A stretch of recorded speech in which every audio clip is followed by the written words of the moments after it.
Throughout gaming history, we have been blessed with several great Roman-themed video games. Several notable examples include Total War Rome 1 and 2, Total War Attila, Caesar 3, and Expeditions Rome. Despite this, the amount of games focused on gladiatorial combat is shockingly low. There is still the fairly remembered Shadow of Rome on the PS2, but that is more of an action-adventure title rather than a full-on gladiator simulation. This brings us to another PS2 title released in the same year with Coliseum Road to Freedom. Developed by E-Train and published by Koei before the merger, this action RPG focuses on being a gladiator in Rome and fighting for your freedom. Specifically, this takes place in the year 192 AD, which is at the tail end of Emperor Commodus's reign of terror.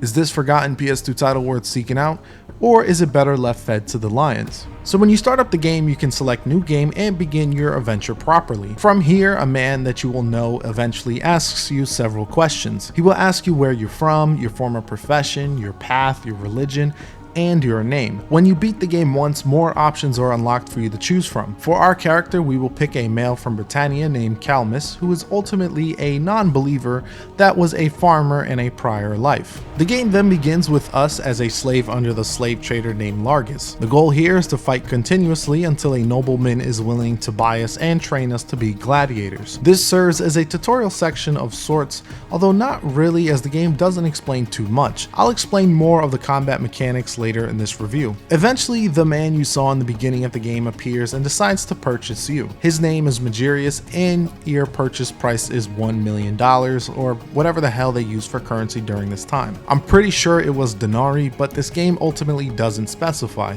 Anyways, this begins your goal of the game, which is to eventually find your way to freedom one way or another. Even though this game is mainly focused on the day-to-day life of being a gladiator, there is actually a storyline present. If you perform well enough, a lady named Marcia will take interest and put you in specific fights and events for you to participate in. At first, there's not a lot revealed to you as you are just a lowly slave, but eventually you'll learn more and why she is ultimately taking an interest in you. As interesting as the story may seem on the surface, it really only shows up at certain moments and can be largely ignored. Heck, you can go many days without any story progression at all, which is a bit disappointing. You can also refuse her offers, making the storyline entirely optional. But now that we got all that out of the way, let's begin talking about what the ultimate game flow is. Before you can begin fighting, you'll spend a day at the camp where you can choose what you want to focus on for the day. There are 3 trainers you can talk to. Many of these training exercises involve a mini game where you'll need to press the right button combinations at the correct time. Since there is no chest armor in this game, we will be focusing on doing squats for the bald trainer guide. These training segments are pretty short, so you won't be spending too much time on them. When you train, you'll gain points that can be spent on your attributes. The 5 attributes are strength, dexterity, agility, vitality, and stamina. Many of these are pretty self-explanatory and gives you quite a bit of flexibility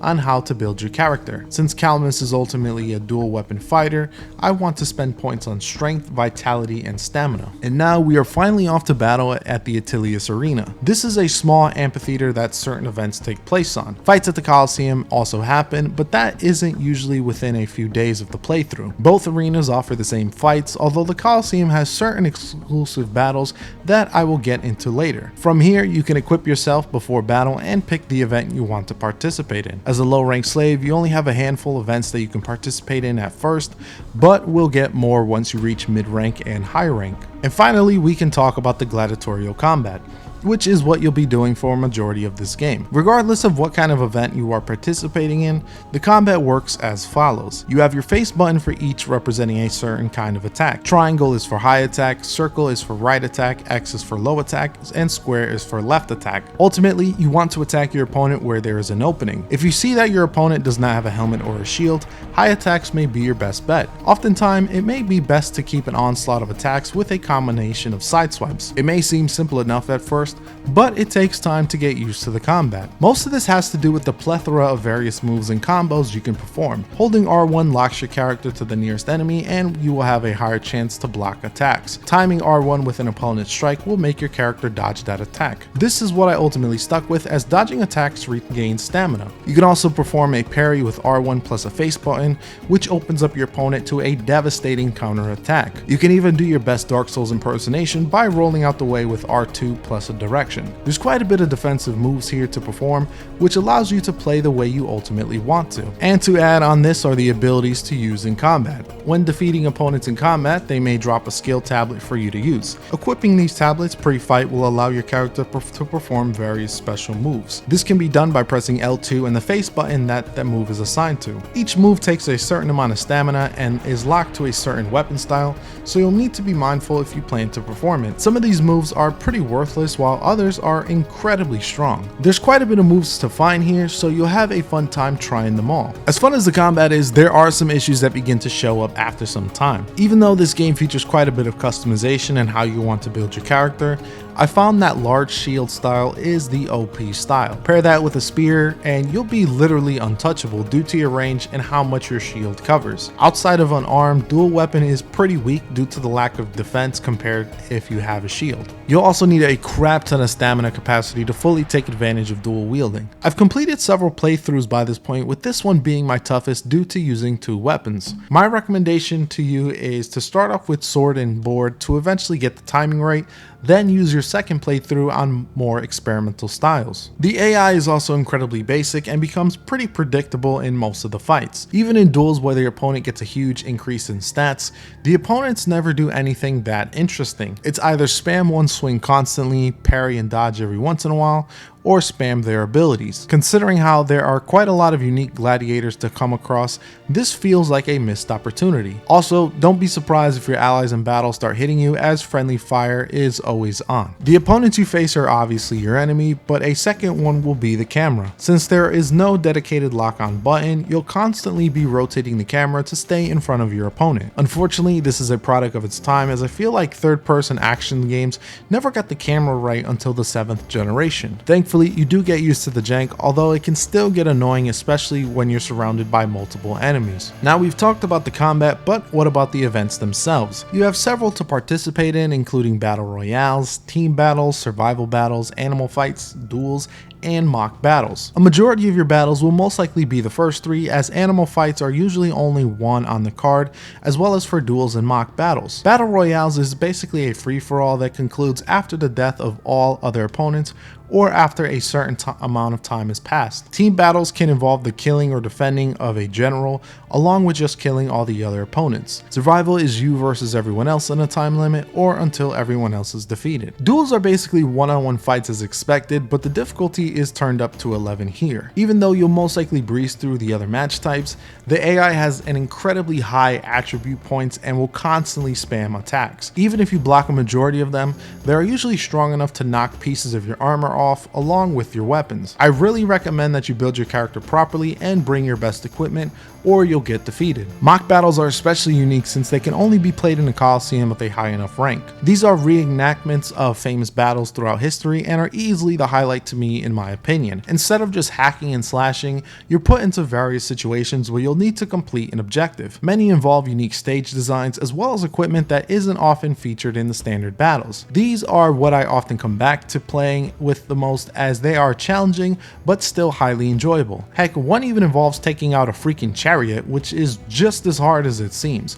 You gotta be creative and complete them as best as you can. Very good stuff here. After each battle, you're given a quick summary and evaluation on how you've performed in the event. A higher evaluation results in bonus payout, which can help pay off your debt quicker and can also give you money to use for yourself. Money is used to buy items at the shop, upgrade equipment, and pay for the doctor to heal you after a match. You can also pick up equipment from your opponent and add that to your arsenal, although you can only have 20 pieces of equipment in your storage box, which is a pitifully low amount considering the decent amount of equipment you can find in the game. And that's honestly it in terms of gameplay flow. At a cursory glance, it doesn't seem that bad, but it gets very monotonous very quickly. There's just a severe lack of variety in terms of match types. You'll also reach a point where most matches are incredibly easy outside of duels and mock battles. With Calmus here, I had a pair of swords and enough points invested in strength where most enemies would go down after 3 swings. It gets repetitive, especially after repeat playthroughs where there isn't much else new to discover. Sure, it's fun mastering each style and using the various abilities,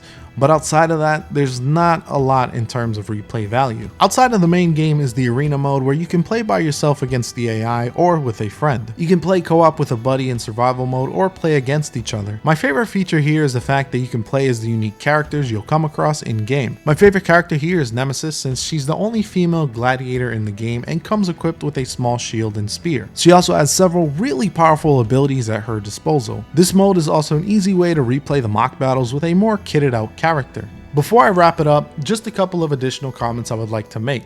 Performance wise, the game runs at 60 frames per second a majority of the time, but has some occasional slowdowns. Audio wise, the music is okay, while the sound effects are a bit lackluster. The hits lack that gritty, visceral sound when steel meets flesh. I also haven't run across any glitches or crashes at all, which is a good thing as always. Overall, I do recommend Coliseum Road to Freedom with several caveats. While I really do enjoy the surprisingly deep combat, the amount of build customization, and the equipment that you can obtain, it suffers from a feeling of monotony and overall repetitive game flow. It's a game that clamors for a sequel to help expand on its foundations. Thankfully, that was accomplished with a prequel called Gladiator Begins on the PSP. It features far more in terms of content, replay value, and a rebalancing of combat, making even unarmed a viable option. Unfortunately, that game suffers from long loading times and an overall drop in performance thanks to it being on inferior hardware. There was also that game Gladiator that was announced in 2020 as a sort of remake to Gladiator Begins, but no news of that title has came out since, so that is basically dead in the water. The only hope right now is We Who Are About to Die, which is still in early access but is very promising. If you want me to take a look at that game, please let me know. As always, thank you for watching, and this is Powerhouse, signing off.